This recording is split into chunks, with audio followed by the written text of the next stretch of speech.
सच यह है कि महादेव का प्रेमी कृष्ण से बड़ा नहीं कोई, और कृष्ण का प्रेमी महादेव से बड़ा कोई नहीं, महादेव का प्रेमी कृष्ण से बड़ा कोई नहीं। ये बहुत सुंदर कथा है। एक बहुत बड़ा भक्त था शंकर भगवान का, हालांकि उसका जन्म दैत्य कुल में हुआ था, उसका जन्म दैत्य कुल में हुआ था। वो परम भक्त था शंकर भगवान का, बहुत बड़ा। वो अपने मुख से तो और कुछ बोलता ही नहीं था शिव शिव शिव शिव शिव शिव शिव के अलावा, लेकिन वो अपने श्रवणों में भी शिव शब्द के अलावा, शंकर भगवान के नाम के अलावा और कोई नाम सुनना नहीं चाहता था। ये तो नाम ही नहीं सुनना चाहता किसी का,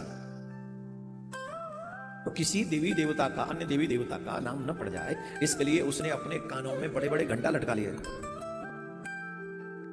जहां भी कहीं से आवाज आए वो कान हिलाने लग जाए, वो घंटा बजे आवाज लो, कोई दूसरी आवाज आएगी ही नहीं। और एक दिन शिव जी प्रसन्न हो गए, प्रकट हो गए, वरदान मांगो वरदान मांगो वरदान मांगो। तो दैत्य ने कहा मुझे मुक्त कर दीजिए, मैं संसार के बंधन में बंधना नहीं चाहता, आप मुझे यहां से मुक्त करिए, और आप ही मुक्ति के दाता हैं, आप मुक्त कर सकते हैं, आप मुझे मुक्त करिए। शंकर भगवान ने कहा देखो हम तुम्हें मुक्त नहीं कर सकते। क्यों? बोले तुम्हें मुक्त करेंगे नारायण भगवान, तुम नारायण की शरण में चले जाओ। अब उस पे तो ऐसा, उस समय उसको अनुभव ये हुआ जैसे बिजली गिर गई हो उस पे। घंटा कर्ण को ये अनुभव हुआ कि जैसे उसके ऊपर बिजली गिर गई हो। क्यों? उसने तो कभी भी अपने शिव को छोड़कर किसी देवी देवता का नाम ही नहीं याद किया था, सुना ही नहीं था। और शंकर भगवान कह रहे हैं जाओ, नारायण ही तुम्हें मुक्त करेंगे, नारायण के बिना तुम्हें मुक्त कोई नहीं कर सकता। अब क्योंकि इष्ट ने आज्ञा दी है, आराधना ने आज्ञा दी है, तो अब तो कोई साधन नहीं बचा। तो नारायण से मिलने वो बद्रिकाश्रम पहुंचे, नारायण से मिलने गए।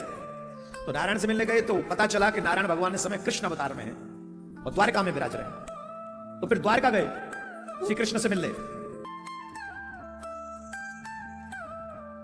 द्वारका में जब पहुंचे तो उन्हें पता चला कि श्री कृष्ण शंकर भगवान को प्रसन्न करने के लिए तपस्या करने गए हुए हैं, और जहां भगवान श्री कृष्ण तप कर रहे थे वहां पर ये घंटा कर्ण पहुंचा, बार बार जगाया, पर वो तो ध्यान में बैठे हुए, वो तो जगह ही नहीं ध्यान में ना, उनका ध्यान भंग नहीं हुआ। हमारी तुम्हारी तरह थोड़ी था उनका ध्यान, शंकर कृष्ण भगवान थे। अब वो जोर जोर से पता है नारायण नारायण नारायण, और उस घंटा कर्ण की बात को सुनकर, उसकी भावना को देखकर भगवान श्री कृष्ण उस समय वहां पर नारायण रूप में प्रकट हो गए और उसे राक्षस योनि से मुक्त कर दिया। तो उसने कहा हमें मुक्त कर दो, हमें मुक्ति चाहिए। हमारी आराधना ने कहा आप ही मुक्त कर सकते हो। तो नारायण भगवान मुस्कुराए और शिव जी को याद किया और तुरंत उन्होंने जो है घंटा कर्ण को मुक्त कर दिया।